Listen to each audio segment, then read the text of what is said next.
ตอนเช้าของวันที่13 มิถุนายน 2025กองประชุมสมัยสามัญเทอที่9ของสภาแห่งชาติสุดที่9เป็นวาระพิจารณาเกี่ยวกับการจัดตั้งปฏิบัติปีท่องเที่ยวลาวและทิศทางแผนการในต่อหน้าโดยตัวเลขนักท่องเที่ยวภายในและต่างประเทศเข้ามาเที่ยวลาวลืนคาดหมายถ้าเทียบไซปี 2023นักท่องเที่ยวภายในมี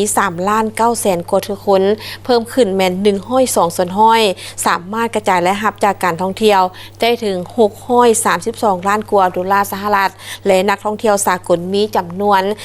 4,100,000 กว่าคนเพิ่มขึ้นแม่น21ส่วนห้อยท่านนางสวนสวรรค์วิญญาเกตรัฐมนตรีกระทรวงแถลงข่าววัฒนธรรมและท่องเที่ยวได้รายงานเกี่ยวกับการจัดตั้งปฏิบัติปีท่องเที่ยวลาว 2024และทิศทางแผนการในตอนหน้าต่อกองประชุมสมัยสามัญเทอที่9ของสภาแห่งชาติสุดที่9ตัวเลขนักท่องเที่ยวภายในและต่างประเทศที่เข้ามาเที่ยวสาธารณรัฐประชาธิปไตยประชาชนลาวได้ลื่นคาดหมายถ้าเทียบไซปี 2023นักท่องเที่ยวภายในมี3,900,000 กว่าคนเพิ่มขึ้น102ส่วนห้อยสามารถกระจายรายรับจากการท่องเที่ยวได้ถึง632 ล้านกว่าดอลลาร์สหรัฐนักท่องเที่ยวสากลมีจำนวน4,100,000 กว่าคนเพิ่มขึ้น21ส่วนห้อยสามารถกระจายรายรับได้ถึง138 ล้านกว่าดอลลาร์สหรัฐ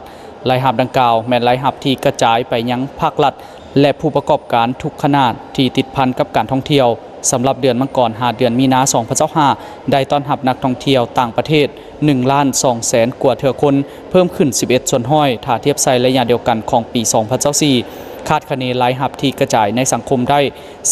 426 ล้านกว่าดอลลาร์สหรัฐสำหรับนักท่องเที่ยวภายในมีจำนวน1,400,000 กว่าคนเพิ่มขึ้น98 กว่าส่วนห้อยเทียบไซระยะเดียวกันของปี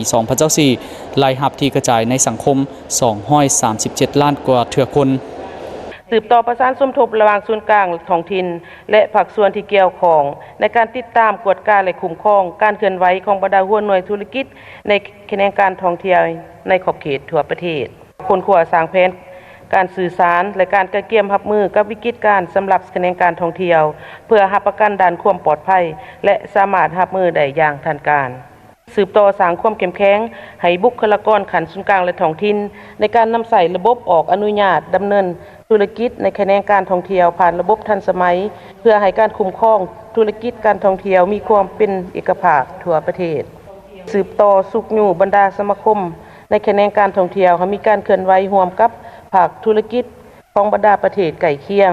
แน่ใส่ขยายการท่องเที่ยวร่วมกับประเทศใกล้เคียงให้หลายขึ้นบรรดาสมาชิกสภาแห่งชาติเขตเลือกตั้งต่างๆได้ประกอบความคิดความเห็นใส่บทรายงานเกี่ยวกับการจัดตั้งปฏิบัติปีท่องเที่ยวลาวและทิศทางแผนการในต่อหน้าเพื่อเฮ็ดให้การจัดตั้งปฏิบัติแทดเหมาะถูกตามระเบียบหลักการให้สอดคล้องกับสภาพความเป็นจริงของประเทศเฮาเช่นการบริการการรักษาความสะอาดสิ่งแวดล้อมการปรับปรุงผลิตภัณฑ์การท่องเที่ยวที่เป็นเอกลักษณ์อันเฉพาะของเราเขาจะต้องเดินใจใส่เกี่ยวกับเรื่องการบริการเพราะเห็นว่าระยะผ่านมานี้เรื่องการท่องเที่ยวมันเป็นหน้าที่และเป็นภาระบทบาทของหลายภาคส่วนที่ต้องได้เฮ็ดช่วยกันมันบ่แม่นเฉพาะแต่แขนงวัฒนธรรมหรือกระทรวงวัฒนธรรมและท่องเที่ยวโดยเฉพาะแม้นเกี่ยวกับเรื่องการปกปักรักษาสิ่งแวดล้อมอันนี้ข้าพเจ้าเป็นห่วงหลายเนาะเป็นจริงๆวันนี้เพราะว่าเห็นว่าสภาพในการนำใช้ถุงพลาสติกอยู่ในทั่วโดยเฉพาะในนครหลวงก็คือทั่วประเทศพวกเขาค่อนข้างว่าจะหนักหน่วงและเป็นมลพิษเกี่ยวกับปัญหาพลาสติกสำหรับการนำใช้พลาสติกนี้จะมีสนธิสัญญาของสากลเกี่ยวกับพลาสติกแต่ได้ออกมติเกี่ยวกับเรื่องการควบคุมเกี่ยวกับปัญหาเรื่องพลาสติกดังนั้นข้าพเจ้าคิดว่าถ้าพวกเขาได้มีการพัฒนาหรือการนำใช้มติดังกล่าวในการควบคุมเกี่ยวกับเรื่องพลาสติกอันนี้ก็จะให้สามารถลดผ่อนเกี่ยวกับเรื่องมลพิษหรือว่าขี้เยื่อที่เป็นพลาสติกกระทบต่อสิ่งแวดล้อมได้หลายพอสมควรเพราะเรื่องพลาสติกเขาก็รู้อยู่ว่าในการทำลายหรือการย่อยสลายนี่ใช้เวลาโดนไล่เนาะอาจจะเป็น30-40 ปีในกรณีที่ไปจูดไปเผาในแห้ง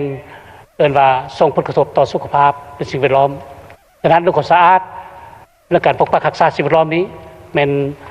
สำคัญหลายจะเป็นส่วนหนึ่งในการเอิ้นว่า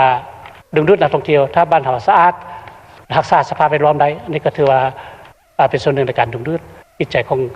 นักท่องเที่ยวมาเที่ยวสปปลาวพวกเราคันว่าพวกเราเอาบ้านชนเผ่านี้เป็นแหล่งท่องเที่ยวที่เอาจริงเอาจังนะโดยมอบให้แขวงมอบให้เมืองเป็นผู้ซอกรถบ้านใดที่เป็นบ้านชนเผ่าสดๆหมายความว่าตัวอย่างว่าเผ่าอาคาบ่หรือเผ่าลือบ่เผ่ายังกระยามีแต่ว่าให้เป็นมีชนเผ่านั้นสดๆเนี่ยเอานักท่องเที่ยวไปท่องเที่ยวเฮ็ดแนวนี้และแม่นถือว่าจะเฮ็ดให้ป่าชนบรรดาเผ่านี้และมันได้ประกอบส่วนเข้าในเวียงงานท่องเที่ยวเนี่ยหลายขึ้นแล้วก็เฮ็ดให้กระเจ้านี่และแม่นถือว่าเข้าถึงนโยบาย